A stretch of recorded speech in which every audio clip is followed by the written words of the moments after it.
정치자 여러분을 위한 오늘의 심층 분석에 오신 것을 환영합니다. 오늘 저희가 살펴볼 자료는요. 솔직히 말씀드리면 제가 지금까지 본 미래 전략 보고서 중에 가장 독특하고 뭐랄까 상상력이 넘치는 자료입니다. 네. 아마 어떤 분들은 이걸 듣고 좀 황당하다고 생각하실 수도 있고 또 어떤 분들은 야 천재적이다 하실 수도 있을 텐데요.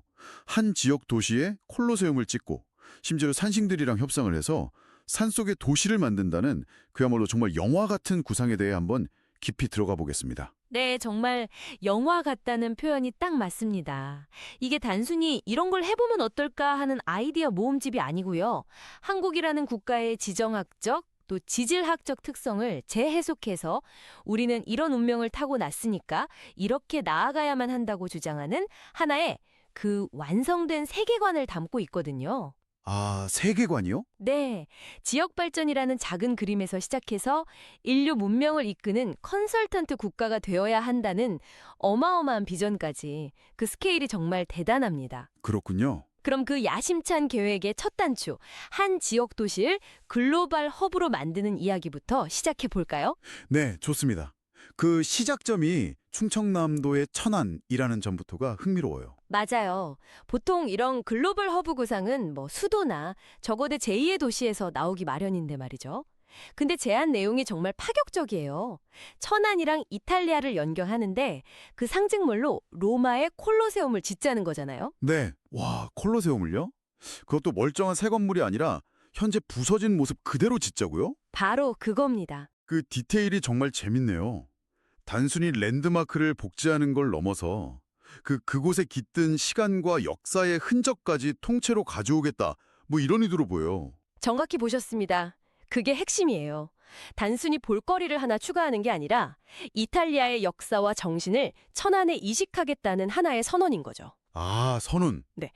이 부서진 콜로세움이 중심이 된 거대한 이탈리아 홍보관을 만들고 그 안에 이탈리아를 대표하는 가죽 제품, 시장, 패션, 음식, 문화 콘텐츠를 전부 다 집결시키는 겁니다. 그래서 한국인이나 다른 아시아인들이 이탈리아를 경험하고 싶으면 굳이 로마까지 갈 필요 없이 천안으로 오게 만드는 일종의 아시아의 작은 이탈리아를 건설하자는 구상입니다. 듣기만 해도 스케일이 엄청난데요? 그런데 자료를 보면 여기서 한 걸음 더 나아가서 독점권이라는 개념을 아주 강하게 주장하고 있더라고요. 네, 그렇죠. 그 독점권이라는 말이 귀에 딱 꽂히는데요. 한 도시가 특정 국가와의 무역을 독점한다는 건 예를 들어 세계무역기구 WTO 규정이나 자유무역 합정 같은 기존 국제 질서와는 정면으로 충돌할 수 있는 생각 아닌가요? 아주 날카로운 지적이십니다. 이 부분에 대한 현실적인 해법도 혹시 제시가 되어 있나요? 사실 그 부분이 이 구상에서 가장 대담하고 또 가장 논쟁적일 수 있는 지점입니다. 자료에서는 이 독점권을 확보하기 위한 방법론을 제시하는데요. 천안시가 이탈리아 정부와 직접적인 파트너십을 맺는 겁니다. 아, 직접요? 네, 심지어 주한 이탈리아 대사관을 서울이 아닌 천안으로 이전시켜야 한다고 주장해요. 대사관까지요? 그리고 천안시와 대사관이 일종의 합작법인 같은 걸 만들어서 한국과 이탈리아 간에 오가는 모든 공식적인 무역, 투자, 문화교류에 대한 허가와 인증을 독점적으로 관리하는 거죠. 아, 그러니까 전부 대 정부의 관계를 도시 대 정부의 관계로 바꾸는 거군요. 그렇죠. 천안을 거치지 않으면 이탈리아와 공식적인 사업을 할 수 없게 만드는 일종의 관문 도시가 되는 거네요. 맞습니다. 사실상 천안이 한국 내에서 이탈리아 정부의 대리인 역할을 수행하게 되는 겁니다. 물론 자료에서 WTO 규정 같은 현실적인 장벽을 어떻게 돌파할지에 대한 세부적인 법률 검토까지 담고 있진 않아요. 아, 그렇군요. 그보다는 이런 강력한 독점적 파트너십을 맺을 수만 있다면 양쪽 모두에게 엄청난 이익이 될 것이다라는 어떤 당위성과 비전을 제시하는 데 더 집중하고 있습니다.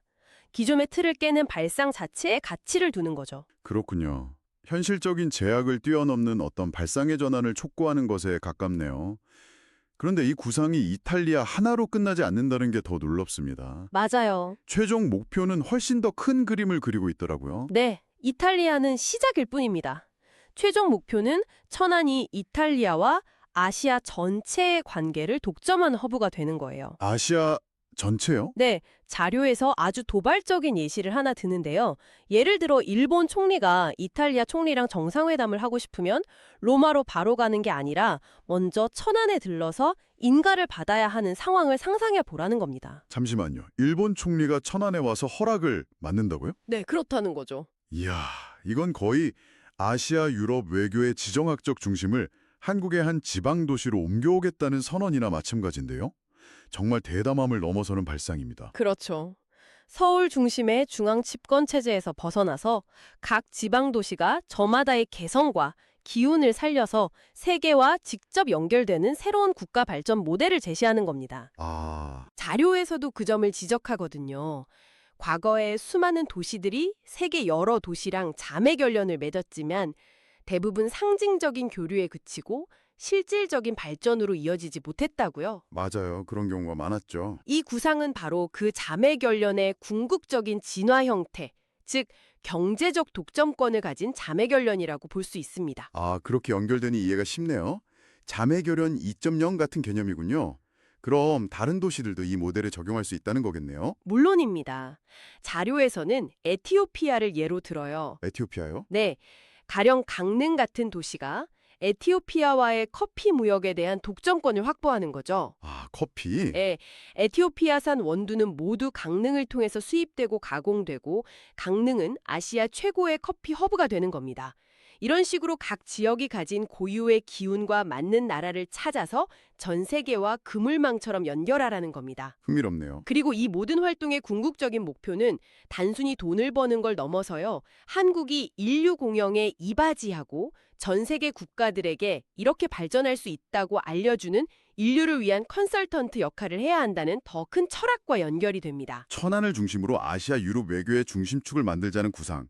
정말 스케일이 어마어마한데요. 근데 이 자료는 여기서 멈추지 않고 우리의 시선을 아예 땅속과 산으로 돌려버립니다. 맞아요. 이건 또 완전히 다른 차원의 이야기 같아요. 네, 글로벌 외교 전략이라는 뭐랄까 소프트웨어적인 구상에서 국토 개발이라는 극도로 하드웨어적인 구상으로 장면이 완전히 전환됩니다. 시작은 서울의 복잡한 도로를 지하화할 수 없냐는 질문이었는데 답변은 한국의 미래 전체가 땅속에 있다는 거대한 주장으로 이어지죠. 그 주장의 근거로 제시된 한국 땅의 밀도에 대한 비유가 정말 인상적이었습니다. 아, 그거요? 한국에서는 땅을 팠다가 다시 덮으면 흙이 남는데 다른 나라, 특히 일본 같은 곳은 흙이 모자란다는 이야기요. 그 비유는 정말 귀에 쏙 들어오네요. 하하, 그렇죠. 흙이 남는다는 직관적인 경험을 한국 땅의 지질학적 우수성으로 연결하는 방식이 독특합니다. 근데 이 밀도라는 주장이 실제 지질학계에서도 통용되는 개념인가요? 아니면 이 자료만의 독자적인 해석에 가까운 건가요? 좋은 질문입니다. 밀도라는 표현 자체는 지질학에서 쓰이지만 흙이 남는다, 모자란다는 식의 설명은 이 자료 특유의 직관적인 비유에 가깝다고 봐야 합니다. 아, 기후군요. 네, 학술적인 엄밀함보다는 대중이 쉽게 이해하고 자부심을 느낄 수 있도록 만든 일종의 스토리텔링 장치인 셈이죠. 여기서 말하고자 하는 핵심은 한국의 지반은 매우 단단하고 안정적인 화강한 반으로 이루어져 있어서 지진이 잦은 일본의 퇴적층 디반과는 근본적으로 다르다는 겁니다. 네. 그래서 고층 건물을 짓는 것뿐만 아니라 지하 공간을 깊게 파고드는 개발에도 세계적으로 가장 유리한 조건을 갖추고 있다는 주장입니다. 아, 위로든 아래로든 뻗어나갈 수 있는 잠재력을 가진 땅이다. 이런 의미군요. 정확합니다. 그래서 단순히 도로 몇 개를 지하화하는 수준을 넘어 아예 완전한 지하 세계를 건설해야 한다고 주장하는 거고요. 맞습니다. 그럼 그 지하 세계는 구체적으로 어떤 모습인가요? 그냥 터널만 있는 건 아닐 텐데요. 그럼요. 단순한 인프라 터널이 아니죠. 이 자료가 그리는 지하 세계는 물류, 통신, 에너지 공급망 같은 도시의 핵심 동맥이 모두 들어가는 새로운 층입니다. 모든 것을 지하의 그리드 시스템으로 관리해서 지상의 혼잡을 없애는 거죠. 더 나아가 이 구상은 싱크홀 같은 재해 예방과도 연결이 돼요. 우리가 땅 위에서만 활동하다 보니까 땅 속에서 무슨 일이 벌어지는지 몰라서 사고가 난다는 겁니다. 아, 일리가 있네요. 그러니까 아예 지하 세계를 적극적으로 우리의 생활 공간이자 관리 공간으로 만들어서 도시 전체를 더 안전하고 효율적으로 만들어야 한다는 논리입니다. 땅속에서 도시의 미래를 찾는다는 발상도 대단한데 여기서 한술 더 떠서 평지가 아닌 산속의 도시를 만들자는 아이디어까지 나옵니다. 네, 그렇죠. 이건 정말 상상도 못 해본 개념인데요. 국토의 70%가 산이라는, 어떻게 보면 한국 개발에 있어 가장 큰 제약 조건을 오히려 가장 큰 기회로 역전시키는 발상입니다. 제약을 기회로. 네.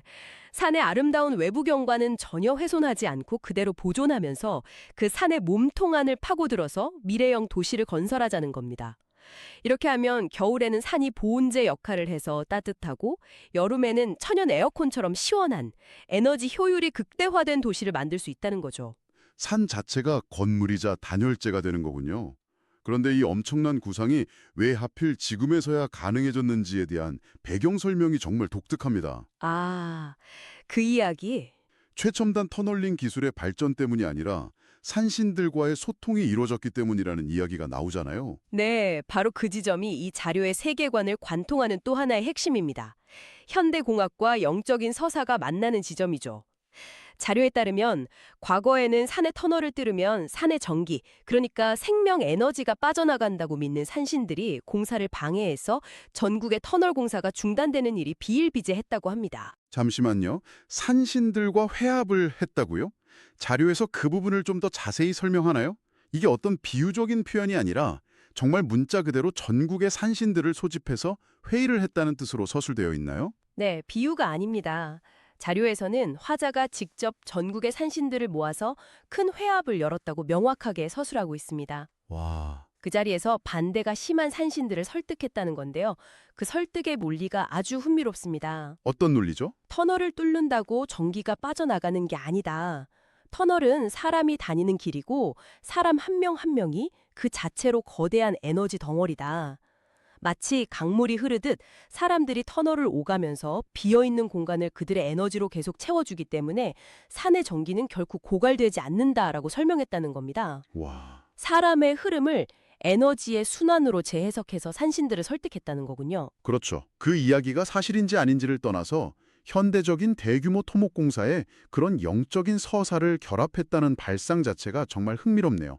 어쩌면 기술의 논리만으로는 설득할 수 없는 자연 파괴에 대한 대중의 불안감을 해소하고 프로젝트의 신화적인 정당성을 부여하려는 고도의 전략으로도 읽힙니다. 정확한 분석입니다.